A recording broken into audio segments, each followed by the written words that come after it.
Polycystic ovarian disease or polycystic ovarian syndrome is the single most common heterogeneous and multisystem endocrine abnormality of women of the reproductive age group and is the most common cause of secondary amenorrhea.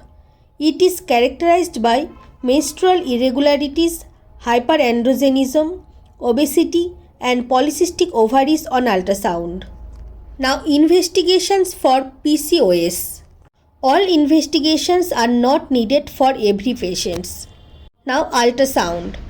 Transvaginal ultrasound and transabdominal ultrasound in case of unmarried girls is most important in making diagnosis. Ultrasound features of PCOS. First, 20 or more peripherally arranged follicles measuring 2 to 9 mm, that is necklace appearance. Second, increased ovarian volume, that is more than 10 cc. Third, hyperechogenic enlarged central stroma. Along with the above three features of PCOS, ultrasound can also detect or rule out any ovarian tumor or any endometrial hyperplasia. Ultrasound is usually performed in early follicular phase.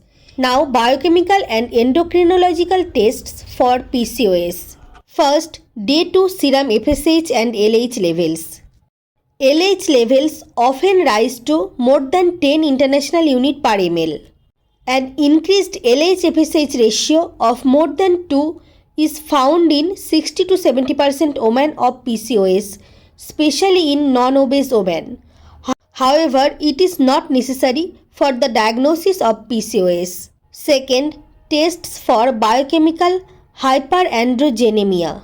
Total serum testosterone levels may be normal, but there is elevated free testosterone level in PCOS due to decrease in sex hormone binding globulin level. Serum testosterone is usually more than 150 nanogram per dl.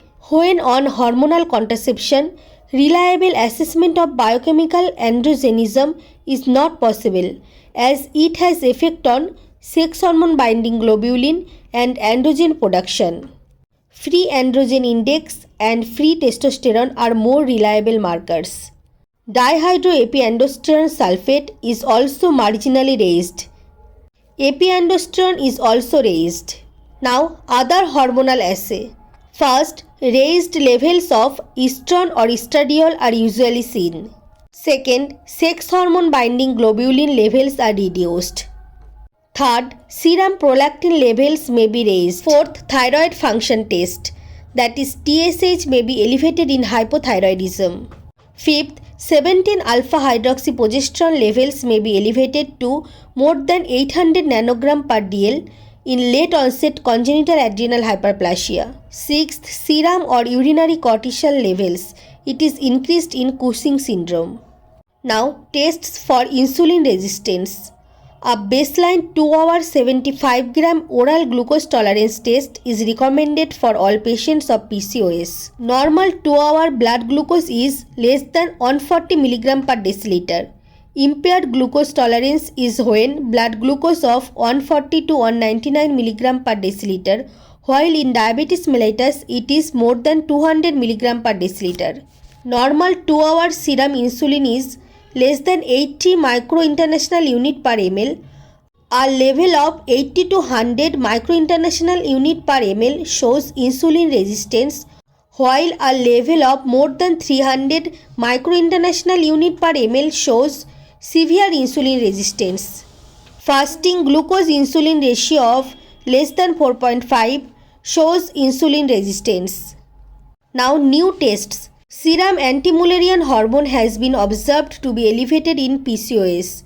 Levels of more than 20 picomole per liter are associated with high sensitivity and specificity in diagnosis of PCOS. Thank you for listening. Thank you.